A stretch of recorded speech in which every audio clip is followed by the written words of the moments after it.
ఫ్యాక్టరీని కాపాడింది మేము. ఈయన పోరాడారు, కాపాడింది మేము. మాకు రైట్ ఉంది ఇక్కడ.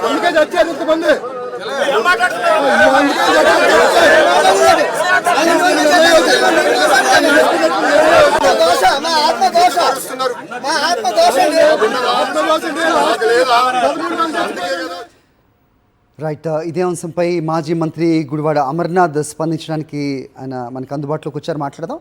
అమర్నాథ్ గారు నమస్తే అండి. సార్, ఇప్పుడు మీరు మాజీ మంత్రిగా, నాయకులుగా, ప్రస్తుతం జిల్లావాసిగా చెప్పండి, ఏదైనా దుర్ఘటన జరిగినప్పుడు మీరు అనేక మార్లు వెళ్ళుంటారు, చాలామంది నాయకులు వెళ్ళుంటారు, సాక్షాత్తు మాజీ ముఖ్యమంత్రి కూడా వెళ్ళిన సంఘటనలు చాలా చూసాం. కానీ ఎక్కడ వాగ్వాదం చేయాలి, ఎక్కడ ఆగ్రహం వ్యక్తం చేయాలి, ఎక్కడ వివరణ ఇవ్వాలి, ఇవేమీ లేకుండా ఈరోజు లోకేష్ ప్రవర్తించిన తీరుని అందరూ కూడా విస్మయం వ్యక్తం చేస్తున్నారు. ఎలా చూడాలి సార్, ఏం జరుగుతుంది అసలు? ఇదంతా అంటే ఎంత అంటే ఒక హిట్లర్, ఒక డిక్టేటర్షిప్ అనేటువంటిది ఈ రోజు రాష్ట్రంలో చూస్తున్నాం. అందుకనే కదా రాష్ట్రంలో అంబేద్కర్ గారి రాజ్యాంగం కన్నా రెడ్ బుక్ రాజ్యాంగం అనేటువంటి నడుస్తుంది. ఎవరికి మేము సమాధానం చెప్పాల్సినటువంటి బాధ్యత మాకు లేదు, అవసరం కూడా మాకు లేదు అనేటువంటి విధంగా వ్యవహరిస్తూ ఉన్నారు. నిన్న మేము ఇన్సిడెంట్ కి వెళ్ళినప్పుడు అక్కడ ఆ పరిస్థితులు చూస్తే ఎంత హృదయ విదారకమైనటువంటి ఇన్సిడెంట్ అంటే స్టిల్ ఇప్పటికీ కూడా 8 మంది చనిపోతే ఎవరి బాడీ ఎవరితో తెలియనటువంటి పరిస్థితుల్లో ఇంకా కుటుంబ సభ్యులు ఉన్నారు. అంటే ఎంత ఆనందంతో వాళ్ళు ఉంటారనేటువంటిది చూడాలి. ఆయన వచ్చి ఏం మాట్లాడుతుంటే మీ ఇంట్లో ఎవరు చచ్చిపోలేదు కదా అంటే, ఈ కార్మిక సంఘాలు అనేటువంటి ఏ రకంగా ఉంటాయంటే, కార్మికులు అనేక దాదాపు 2-3 దశాబ్దాలుగా పనిచేస్తున్నటువంటి వారందరూ కూడా కుటుంబ సభ్యుల్లా కలిసి పనిచేసేటువంటి ఒక సంస్థలో నీ ఇంట్లో ఎవరు చచ్చిపోలేదు కాబట్టి నువ్వు రాజకీయం చేస్తున్నావు కదా అనేటువంటి మాట మాట్లాడడం అనేటువంటిది చాలా ఆశ్చర్యం కలిగిస్తా ఉంది. అంటే ఇది ఎంత డిక్టేటర్షిప్ గా కనిపిస్తా ఉంది అనేటువంటిది ప్రజలు కూడా గమనిస్తా ఉన్నారు. ఈ రోజు స్టీల్ ప్లాంట్ విషయంలో కూడా నిన్న మేము అంతా అబ్జర్వ్ చేసిన తర్వాత, యూనియన్ లీడర్స్ తో మాట్లాడిన తర్వాత, కొంతమంది ఎంప్లాయీస్ తో డిస్కస్ చేసిన తర్వాత మాకు అర్థమైంది ఏంటంటే, లాస్ట్ 2 years లో అంటే కూటమి ప్రభుత్వం అధికారంలోకి వచ్చిన తర్వాత లేఅవుట్స్ అనేటువంటివి, అంటే కాంట్రాక్ట్ ఎంప్లాయీస్ దాదాపు 6,500 మంది తీసేశారు. ఎంప్లాయీస్ ని బలవంతంగా వాలంటరీ రిటైర్మెంట్ పెట్టించి ఒక 2,000 నుంచి 2,500 మందిని తీసేశారు. అలాగే వయసు రీత్యా రిటైర్ అయిపోయినటువంటి వారు ఇలా 10-11 వేల మంది ల్యాండ్ నుంచి రిటైర్ అయిపోయినటువంటి వారు, వాలంటరీ రిటైర్మెంట్ పెట్టుకున్నటువంటి వారు, ల్యాండ్ తొలగించినటువంటి వారు ఉంటే, ఈ ఎంప్లాయీ 30 అయిపోయిన తర్వాత 10 మంది చేయాల్సినటువంటి ఉద్యోగాన్ని 3-4 చేస్తూ ఉంటాం. సో ఈ ప్రెషర్ అనేటువంటి వాటి మీద పడుతుంది. దానికి సంబంధించినటువంటి సేఫ్టీ మెజర్స్ ఇవన్నీ చూసిన తర్వాత డెఫినెట్ గా ల్యాండ్ ని ఏదో రకంగా దీన్ని రెగ్యులేట్ చేయాలనేటువంటి ఒక ఆలోచన ఇప్పుడు ఉన్నటువంటి కూటమి ప్రభుత్వానికి కనబడుతూ ఉంది అనేటువంటిది ప్రజలందరూ కూడా నేను అంతా డిస్కస్ చేస్తూ ఉన్నాను. అయితే అమర్నాథ్ గారు, మరి ఈ బుక్ ఫ్యాక్టరీని కాపాడింది మేమే అంటూ ఆయన గుండెలు బాదుకుంటూ చెప్తున్నారు కదా. అదే అంటున్నా కదా, మేము గతంలో మేము చేసింది చెప్పుకోలేకపోవడం, ఇది ఏమీ చేయలేకపోయినా అన్ని మేమే చేసినట్టుగా చెప్పేటువంటి పరిస్థితి చేస్తా ఉన్నారు. గతంలో 2021లో దీని మీద డిజిన్వెస్ట్మెంట్ వైపు ఇది ప్రైవేట్ పరం చేస్తామని చెప్పి నిర్ణయం తీసుకున్న తర్వాత 3 సంవత్సరాలు మేము అధికారంలో ఉన్నాం. 3 సంవత్సరాలు మేము అధికారంలో ఉన్నట్టుగా ఏ ఒక్కరి మీద కేసు పెట్టడం కానీ, ఏ ఒక్కరి ఉద్యోగం నుంచి తొలగించడం కానీ, ఏ ఒక్కరికి హౌస్ బ్యాంక్ ఎలవెన్స్లో ఆపేయడం కానీ, లేదా జీతాలు సమయానికి ఇవ్వకుండా ఉండడం కానీ ఏ రోజు జరగలేదు. ఎందుకు లాస్ట్ 2 years నుంచి జరుగుతూ ఉంది? మేమే చేసాం, మేమే కాపాడాం అనేటువంటి మాట చెప్తాం. ఇవన్నీ ఎందుకు జరుగుతూ ఉన్నాయి? వారికి బోనస్లు లేవు, ఇన్సెంటివ్స్ లేవు, హాస్పిటల్లో ఫెసిలిటీస్ లేవు, వారికి ఇవ్వాల్సినటువంటి హౌస్ రెంట్ ఎలవెన్స్ లేవు, 4.5 నెలలుగా జీతాల్లో ఇవన్నీ చేసి మేము కాపాడాలంటే ఎవరిపోతాడు? ఈరోజు చివరికి 8 మంది ప్రాణాలు పోయేటువంటి దానికి ఈరోజు మీరు కారణమయ్యారు. తప్పకుండా ఇది ప్రభుత్వ హత్యలు కానీ ప్రభుత్వ హత్యలు కానీ గమనించాలని చెప్పుకుంటాం. అయితే ఒక రాజకీయ పార్టీగా, లేకపోతే ఒక రాజకీయ నాయకులుగా, ఒక ప్రత్యక్ష పార్టీగా మీరు ప్రశ్నిస్తే మీ మీద కేసులు ఉంటాయి, మీరు ప్రశ్నించకూడదు అనేది ప్రజలందరూ ఈరోజు గమనిస్తున్నారు. అయితే కార్మికులు ఇలాంటి దుర్ఘటన జరిగినప్పుడు ఖచ్చితంగా ప్రశ్నిస్తారు. వాళ్ళు ప్రశ్నలకి సమాధానం చెప్పాలి, లేదంటే తర్వాత మాట్లాడదామని చెప్పాలి, ఓ భరోసా ఇవ్వాలి, వాళ్ళకి ఎంతటి పరిహారం ఇస్తున్నారో చెప్పాలి. అదేమి లేకుండా మీ ఇంట్లో వాళ్ళు ఎవరు చనిపోలేదు కదా అని మాట్లాడుతున్నారు. సో వాళ్ళకి పాపం తెలియదేమో ప్రశ్నించకూడదు ఇక్కడ అనేది. ఏమంటారు? అంటే ఈ సడన్ గా తీసుకుని వచ్చి ఏదో ఒక సామెత ఉంటుంది, సడన్ గా ఎక్కడో దాన్ని తీసుకుని వచ్చి కుటుంబం తీసుకొచ్చి కనక కూర్చోబెట్టి ఏ రకమైనటువంటి ప్రవర్తన చేస్తుందో ఆ రకమైనటువంటి ప్రవర్తన కనిపిస్తాం. సో ఏదైతే ఈ రోజు ఉన్నటువంటి పరిస్థితుల్లో ఒక రకంగా చంద్రబాబు నాయుడు గారు కూడా మొన్న ఒక సందర్భంలో చెప్పారు, మీరు ఎవరైనా మాట్లాడితే ఎంప్లాయీ యూనియన్స్ ఎవరైనా మాట్లాడితే, ఎంప్లాయీస్ ఎవరైనా మాట్లాడితే ఇది వ్యాఖ్యలు పెడతాం అనేటువంటి బెదిరింపులు అనేటువంటి గడిచినటువంటి 2 సంవత్సరాలు చూస్తా ఉన్నాం. సో కనీసం నోరెత్తే ఎక్కడ ఇబ్బందులు పడతామనే భయంతో ఈరోజు ఎంప్లాయీస్ అంతా కూడా ఉన్నారు.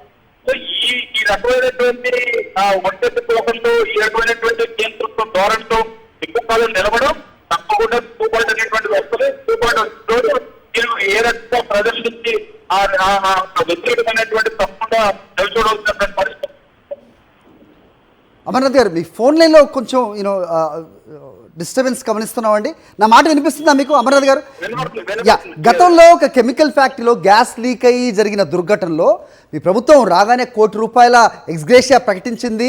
ఇక్కడ నేను ఇది చెప్పడం కాదు, అక్కడికి వచ్చిన ప్రజలు మాట్లాడుతుండడం కూడా ఇంతకుముందు కనిపించింది. సో ప్రభుత్వాల్లో ఆ నిబద్ధత ఉండాలి, నిజంగా ఆదుకోవాలనే హృదయం ఉండాలి. ప్రస్తుతం అది కరువైంది అనుకోవచ్చా? హ్యుమానిటేరియన్ గ్రౌండ్స్ అనేటువంటిది ఏ లీడర్ కన్నా ఉండాల్సినటువంటి మెయిన్ క్వాలిటీ సార్. ఇప్పుడు నిజంగా మనం 10 కోట్లు ఇస్తే సరే ప్రమాదం తీసుకురాలేం, కానీ ఒక బ్లడ్ విన్నర్ అంటే ఆ కుటుంబానికి సంబంధించినటువంటి వ్యక్తి, ఆ కుటుంబాన్ని నడిపేటువంటి వ్యక్తి, బ్లడ్ విన్నర్ గా ఉన్నటువంటి వ్యక్తి సడన్ గా ఈ రోజు లేకుండా పోయాడంటే మీరు ఎంత ఉదయ విధానంగా ఉన్నారంటే, చిన్న పిల్లలు కొంతమంది 4 months బేబీ ఉన్నటువంటి వారి తల్లి చనిపోయారు, చిన్న పిల్లలు 1వ తరగతి 2వ తరగతి చదువుతున్నటువంటి పిల్లల తండ్రి చనిపోయాడు. సో ఈ పరిస్థితుల్లో ఆ కుటుంబ సభ్యుల భవిష్యత్తు ఏంటి అనేటువంటిది అగమ్యగోచరంగా ఉన్నటువంటి పరిస్థితుల్లో సహజంగా నాయకత్వం ప్రభుత్వాన్ని నడిపేటువంటి వ్యక్తులు కాపాడేటువంటి కార్యక్రమం చేయాలి. ప్లస్ రెండోది 2012-13లో ఒక ఇన్సిడెంట్ జరిగితే 19 మంది చనిపోయారు స్టీల్ ప్లాంట్ లో. అప్పుడు 25 లక్షలు ఇచ్చారు. 14 సంవత్సరాలు అయింది అంటే ఆ ఇన్సిడెంట్ జరిగి 14 సంవత్సరాల తర్వాత కూడా మీరు ఇదే 25 లక్షలు ఇస్తారంటే ఇప్పుడు ఉన్నటువంటి పరిస్థితుల్లో వారికి తప్పకుండా ₹1 కోటి అనేటువంటి ఎక్స్ప్రెషన్ ఇవ్వాలనేటువంటి నిన్న కూడా మేము డిమాండ్ చేస్తాం. వారి కుటుంబ సభ్యులకు ఉద్యోగం ఇవ్వాలని చెప్పి డిమాండ్ చేస్తాం. ఎట్టి పరిస్థితుల్లో ఇప్పటికన్నా ప్రభుత్వం దిగి రావాలి, ₹1 ఇవ్వాలనేటువంటిది రైతు కాంగ్రెస్ పార్టీ డిమాండ్ చేస్తాం. అమర్నాథ్ గారు, ఇక్కడ చాలా ప్రశ్నలు వస్తున్నాయి అమర్నాథ్ గారు. ఈ అసలు సేఫ్టీ ఆడిట్ అనేది జరిగిందా? నిజంగా ఇది యాజమాన్యాలు దీనికి బాధ్యత వహించాలి అనేది కరెక్టే అయినా యాజమాన్యాల మీద పూర్తిగా నెట్టేసి ప్రభుత్వం పక్క తప్పుకోవాలని చూస్తుంది అనేది చాలామంది అక్కడ వ్యక్తం చేస్తున్న కంప్లైంట్గా చూస్తున్నాం. సో అసలు మీరు పరిహారం ఇస్తారా లేదా అనేది కూడా క్లారిటీ లేదనేది చెప్తున్నారు. సేఫ్టీ ఆడిట్ జరిగిందా? అసలు ఈ బ్యాటరీ 30 ఏళ్లుగా మార్చలేదు అనేది కూడా వినిపిస్తున్న క్రమంలో మరి ఇలాంటి సిచ్యువేషన్లో అక్కడ వర్క్ అట్మాస్ఫియర్ ఉంటే అక్కడ వాళ్ళకి ప్రాణాలకి అసలు ఎలాంటి భద్రత ఉంది అనే ప్రశ్నలు కూడా వస్తున్నాయి అమర్నాథ్ గారు. సార్ ఒకటి సార్, అంటే నిన్న వారితో డిస్కస్ చేసినప్పుడు చెప్తుంది ఏంటంటే సహజంగా ఎగ్జిక్యూటివ్ లెవెల్లో ట్రాన్స్పోర్ట్ అనేటువంటి ఉంటాయి. స్టీల్ ప్లాంట్ అనేటువంటి చాలా పెద్ద సంస్థ, ప్రభుత్వానికి సంబంధించినటువంటి సంస్థ. ఒక దీని కింద ఉన్నప్పటికీ ప్రభుత్వం రెగ్యులేషన్ అనేటువంటిది ప్రభుత్వం తీసుకోవాల్సినటువంటి బాధ్యత ఉంది. మీరు అన్నట్టు సేఫ్టీ ఆడిట్ విషయంలో కానీ ఎప్పటికప్పుడు మెయింటెనెన్స్ విషయంలో కానీ ఇవన్నీ తీసుకోవాలి. వీటన్నిటితో పాటు ఎగ్జిక్యూటివ్ కేటగిరీ ఒకటి, నాన్ ఎగ్జిక్యూటివ్ కేటగిరీ అనేటువంటి స్టీల్ ప్లాంట్ లో ఉంటుంది. సహజంగా ఎగ్జిక్యూటివ్ కేటగిరీలో ట్రాన్స్ఫర్ జరుగుతూ ఉంటాయి. నాన్ ఎగ్జిక్యూటివ్ కేటగిరీలో సహజంగా పూర్వం నుంచి పనిచేసినటువంటి వారు అక్కడ కంటిన్యూ అవుతూ ఉంటారు. ఎందుకంటే అక్కడ ఉన్నటువంటి మిషనరీతో అకస్టమై ఉంటారు, ఏ రకంగా పనిచేస్తుంది, మెయింటెనెన్స్ ఎప్పటికప్పుడు చేయించాలి అనేటువంటి ఇది కూడా ఎంప్లాయీస్ లో ఉంటుంది. కాబట్టి వారు కంటిన్యూ అయ్యేవారు. కానీ లాస్ట్ 2-3 months నుంచి నాన్ ఎగ్జిక్యూటివ్ లో కూడా ట్రాన్స్ఫర్స్ అనేటువంటి పెట్టారు. అంటే ఒక యూనిట్ లో పనిచేసినటువంటి వారిని తీసుకొని వచ్చి పక్క యూనిట్ లో పెట్టడం, ఈ యూనిట్ లో పనిచేసిన వాళ్ళు ఇంకో యూనిట్ లో పెట్టడం అనేటువంటి పెట్టడం వల్ల మీరు అన్నట్టు ఎప్పుడో ఓల్డ్ మెషినరీ అంటే 30 సంవత్సరాల క్రితం నుంచి ఉన్నటువంటి మెషినరీని ఏ రకంగా మెయింటైన్ చేయాలన్నా లేకపోతే ఏ రకంగా ఇది వర్క్ ఏ రకంగా ఉంటుంది అనేటువంటిది కాస్త అవగాహన లోపైనటువంటి ఉంటుంది. వర్క్ ప్రెజర్ అనేటువంటిది ఎక్కువ ఉంది. దాంతో పాటు ప్రొడక్షన్ లింక్డ్ శాలరీస్ అనేటువంటి అంటే నువ్వు ఎంత ప్రొడక్షన్ తీసుకొస్తే నీకు శాలరీస్ కూడా అంటూ ఇస్తాం అనేటువంటి విషయాలు కూడా గడిచినటువంటి 3 మాసాల క్రితం వాళ్ళకి ఒక సర్క్యులర్ రావడం, బాగా ప్రెజర్ పెరగడం ఇవన్నీ జరుగుతూ ఉన్నాయి. సో ప్రభుత్వం తాలూకా బాధ్యత రెగ్యులేషన్ అనేటువంటిది అంటే ఈ సేఫ్టీ ఆడిట్ విషయంలో కానీ, మెయింటెనెన్స్ విషయంలో కానీ, వీళ్ళకి సేఫ్టీ మెజర్స్ తీసుకునేటువంటి విషయంలో కానీ పూర్తి లోపాలు కనిపిస్తా ఉన్నాయనేటువంటిది జాగ్రత్తలో అవుతా ఉంది. అమర్నాథ్ గారు, సార్ విశాఖ ఉక్కు అంటేనే నిజంగా ప్రతి తెలుగువాడికి ఒక ఎమోషన్. అలాంటిది అక్కడ పనిచేసే కార్మికులకి లేదంటే మీరు అక్కడ స్థానిక నాయకులు మీకు ఎలాంటి బంధం ఉంటుంది అనేది ప్రత్యేకంగా చెప్పనక్కర్లేదు. అలాంటి పరిస్థితుల్లో అక్కడికి వచ్చిన నాయకులు మీరు మంత్రిగా చేశారు, ప్రశ్నిస్తారు, ఖచ్చితంగా వాళ్ళ ఎమోషన్స్ హైగా ఉంటాయి. ప్రశ్నించినప్పుడు ఏ రకంగా స్పందించాలి అనేది ఒక దట్ ఈస్ అ మినిమం అవగాహనగా చూడాల్సిన అవసరం ఉంటుంది కదా. అలాంటిది మంత్రి తీరుని ఏ రకంగా చూడాలి క్లుప్తంగా చెప్పండి సార్. చెప్పాను కదా సార్, మీకు కుక్కర్ని తీసుకుని వచ్చి కనకపు సింహాసనం మీద కూర్చొని పెడితే ఏ రకంగా ప్రవర్తిస్తుందో ఈ రోజు ఈ వ్యక్తి తాలూకు ప్రవర్తన ఆ రకంగా ఉంది. ఈ అంటే ఒకసారి తీసుకునే మినిమం కామన్ సెన్స్ కదండి. ఒక ఇంట్లో ప్రాణం పోతే మొన్న ఎన్ని ఇన్సిడెంట్స్ చూస్తాం. మొన్న సింహాచలంలో గోడపల్లి 7 చనిపోయారు. ఇప్పుడు ఇది జరిగింది. గతంలో మీరు వెళ్ళి గోదావరి పుష్కరాల్లో స్నానం చేస్తే 30 మంది ప్రాణాలు పలుకున్నారు. అంటే వీరికి ప్రాణాలు తీయడం అనేటువంటిది, ప్రాణాలు పోతే దానికి పెద్ద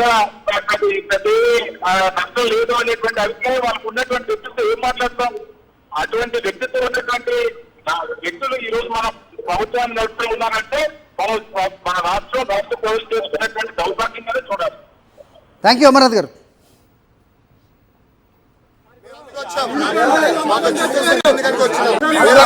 లేదు మీ కుటుంబంలో మాకు చనిపోయింది ఈ కుటుంబంలో, పాపం ఈ కుటుంబంలో చనిపోయారు. మేము అందుకు వచ్చాం. మాకు ఎందుకనికి వచ్చినాం. లేదు మీ కుటుంబంలో మాకు చనిపోయింది ఈ కుటుంబంలో, పాపం ఈ కుటుంబంలో చనిపోయారు. మేము అందుకు వచ్చాం. మాకు ఎందుకనికి వచ్చినాం. లేదు మీ కుటుంబంలో మాకు చనిపోయింది ఈ కుటుంబంలో, పాపం ఈ కుటుంబంలో చనిపోయారు. మేము అందుకు వచ్చాం. మాకు ఎందుకనికి వచ్చినాం. లేదు మీ కుటుంబంలో మాకు చనిపోయింది ఈ కుటుంబంలో, పాపం ఈ కుటుంబంలో చనిపోయారు. మేము అందుకు వచ్చాం. మాకు ఎందుకనికి వచ్చినాం. లేదు మీ కుటుంబంలో మాకు చనిపోయింది ఈ కుటుంబంలో, పాపం ఈ కుటుంబంలో చనిపోయారు. మేము అందుకు వచ్చాం.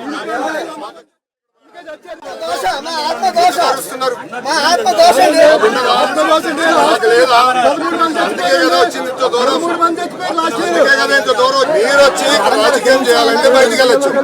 ఉప్పు ఫ్యాక్టరీని కాపాడింది మేము, ఈయన పోరాడారు కాపాడింది మేము. ఒక రైట్ ఉంది ఇక్కడ.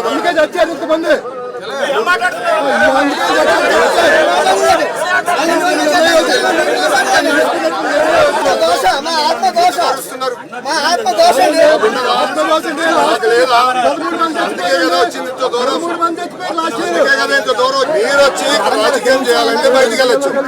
ఉప్పు ఫ్యాక్టరీని కాపాడింది మేము. ప్రభుత్వం మీద అదనపు బాధ్యత ఉంది.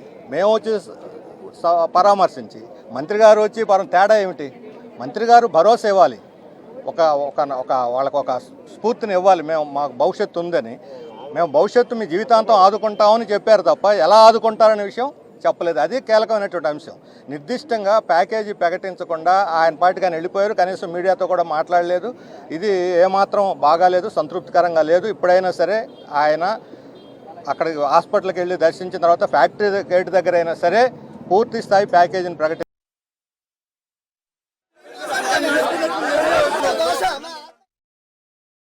మరిన్ని అప్డేట్స్ కోసం ఛానల్ ను సబ్స్క్రైబ్ చేయండి. నోటిఫికేషన్స్ కోసం బెల్ ఐకాన్ పై క్లిక్ చేయండి.